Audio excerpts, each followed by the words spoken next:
चली थी। आप लोगों का इस रोहतासगढ़ किला में सभी लोगों का स्वागत है। ये रोहतासगढ़ किला राजा हरिश्चंद्र के बेटे रोहित के नाम पे बना हुआ है। पौराणिक कथा अनुसार राजा हरिश्चंद्र के बेटे रोहित एक बार यहाँ वनवास के दौरान आए थे और एक वनवासी कन्या से शादी करके यहाँ निवास कर रहे थे और उसी दौरान इस किले का निर्माण किया गया था। और तब से लेके आज तक ये किला इसी तरह से बना हुआ है। बहुत सारे राजा यहाँ प्रशासन किए हैं और किधर हो रहा है आप बोलते रहिए अपना। तो बहुत सारे लोग यहाँ शेरशाह भी शासन किए थे और अकबर के समय में भी मानसिंह के द्वारा एक महल बनवाया गया था। मानसिंह यहाँ जीर्णोद्धार करवाए थे और बहुत दिन तक ये किला अछूता रह गया। आज आप लोग यहाँ रोहतास प्रॉपर रोहतास में है। रोहतास ज़िले का नाम से जाना जाता है एरिया, लेकिन असली रोहतास यही है। रोहित के नाम पे रखा गया रोहतास ये है और इसमें बहुत सारी बिल्डिंग है। कहा जाता है कि कई राजाओं के शासनकाल में यहाँ इसका विकास हुआ है और एक समय ऐसा रहा था कि पूरे भारत में पूरा भारत का शासन यहाँ से कंट्रोल किया जाता था। और यहाँ मानसिंह यहाँ रहते थे उस समय। औरंगजेब भी यहाँ रहे हैं और मुराद बख्श का, शाहजहाँ का बेटा जो मुराद बख्श का है, कहा जाता है कि उनका जन्म भी इसी किले में हुआ था। और उरांव जनजाति, मुंडा जनजाति में, आदिवासी में उरांव, मुंडा, संथाल, ये जाति जो है नहीं, उरांव जनजाति ये मानती है कि मेरा विकास या मेरी उत्पत्ति ही यहीं इसी जगह से हुई। ठीक है, पूरे जैसे मुस्लिम लोगों की एक मान्यता होती है कि जो भी जीवन में एक अच्छा काम करेगा एक बार हज जरूर करेगा, हज की यात्रा जरूर करेगा। तो इसी तरह से जनजाति परिवार में ऐसा माना जाता है कि जो भी हम काम करेंगे एक अंतिम यात्रा मेरा रोहतास किले का दर्शन जरूर रहेगा। और रोहतास किला आना उन लोगों के लिए सबसे पवित्र काम माना जाता है। और ये जो करम का 4 पेड़ देख रहे हैं ये उन्हीं के पूर्वजों के द्वारा लगाया गया है। ये करम का पेड़, करम के पेड़ के नाम पर ही, जैसे बौद्धिस्ट लोग बोधि वृक्ष को जितनी महत्व की दृष्टि से, जितने पवित्रता के दृष्टिकोण से देखते हैं, आदिवासी लोग, जनजाति लोग इस करम के पेड़ को भी उसी महत्ता के साथ इसको देखते हैं और उसकी पूजा अर्चना भी वैसे ही करते हैं। इसी कर्म के जयंती के अवसर पर वर्ष में प्रत्येक वर्ष एक पर्व मनाया जाता है जिसका नाम होता है कर्मा। ठीक है ना, जो जुलाई के महीने, जुलाई अगस्त के बीच में आता है। हिंदी महीने के अनुसार भादों में आता है। और यहाँ कर्मा के दिन बहुत बड़े स्तर पर ओकेजन होता है।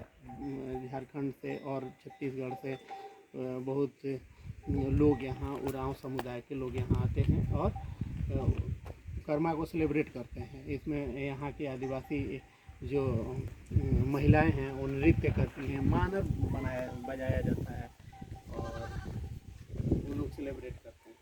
तो इसी तरह का कहानी बहुत और भी है। यहाँ माना जाता है कि करुष हुआ करते थे। करुष आप जानते होंगे कि जब जरासंध का युद्ध हुआ था, हम लोग जो मान्यता है उसके अनुसार बता रहे हैं, कोई ऐतिहासिक प्रमाण के अनुसार नहीं हम बता रहे हैं। जो पौराणिक कथा है उसके अनुसार कहा जाता है कि जरासंध के युद्ध में करुष हुआ करते थे और करुष के वंशज बाद में करुआर कहलाए और करुआर ही बाद में खरवार कहलाए। और यहाँ की मूल निवासी खरवार जाति है और खरवार अपने आप को, या जो ऐतिहासिक तथ्य उपलब्ध है उसके आधार पर भी वो लोग अपने आप को सूर्यवंशी मानते हैं और सूर्यवंशी हैं भी।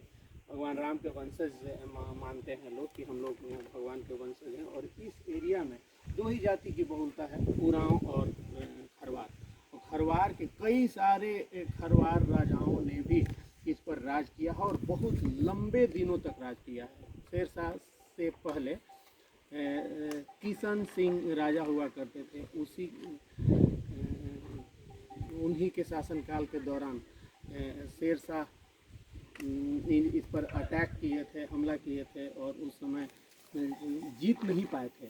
और जीत नहीं पाए थे तो फिर वापस एक बार उनको जाना पड़ा था।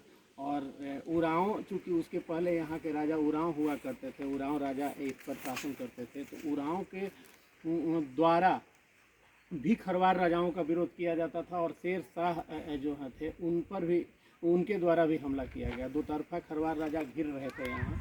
लेकिन कहा जाता है कि जब शेर शाह का हमला हुआ उस समय उरांव जाति के जो राजा भी थे उस समय खरवार को साथ दिए थे और उनको भगाने में कामयाब हुए थे। लेकिन बाद में एक बार किसी महिला को मिलाकर और पता लगाकर शेर शाह के गुप्तचरों द्वारा ऐसा किया गया कि उसमें कौन है, किस हालत में है, और बताया गया, उनको रिपोर्ट कर दिया गया और हमला किए और वो कामयाब हुए बहुत समय, ऐसा कहा जाता है। और उसके बाद शेर शाह के द्वारा बहुत दिनों तक यहाँ शासन किया गया। यहाँ उरांव के बाद शेर शाह, खरवार के बाद शेर शाह और बहुत मुस्लिम शासक भी यहाँ राज किए हैं। अभी हम जस्ट पहले जिक्र किए ही हैं कि मुराद बख्श का जन्म भी शायद यहीं हुआ था। तो यह इतना महत्वपूर्ण किला है, आप लोग इसको घूमिए और एंजॉय कीजिए। और आप लोगों से निवेदन है कि आप हम आइए यहाँ और बुलाइए। हमारा इतना बड़ा धरोहर आज लवारिस हालत में पड़ा हुआ है, देखिए उसके बारे में पेड़ लगा हुआ है, जिसका मेंटेनेंस ढंग से नहीं हो रहा। चूल्हा बनाकर और ये करते हैं, जैसे कि वहाँ किला है और लोकल लोग यहाँ हमारे स्थानीय लोग ही हैं और स्थानीय लोग वहाँ देखिए चना ये करके उस पर गौरी करेंगे, मतलब उसको निकालेंगे। इससे हमारी धरोहर खराब हो रही है। तो आप लोगों से निवेदन है कि आप जहाँ भी हो अपने सर्किल में इसकी चर्चा करें और पुरातत्व विभाग को भी इससे संबंधित जानकारी दें कि किला बहुत बड़ी धरोहर है। इसमें छोड़ो इसको। हाँ, राइट। अच्छा, ये रेस्टोरेशन दोबारा हुआ है क्या बीच में जो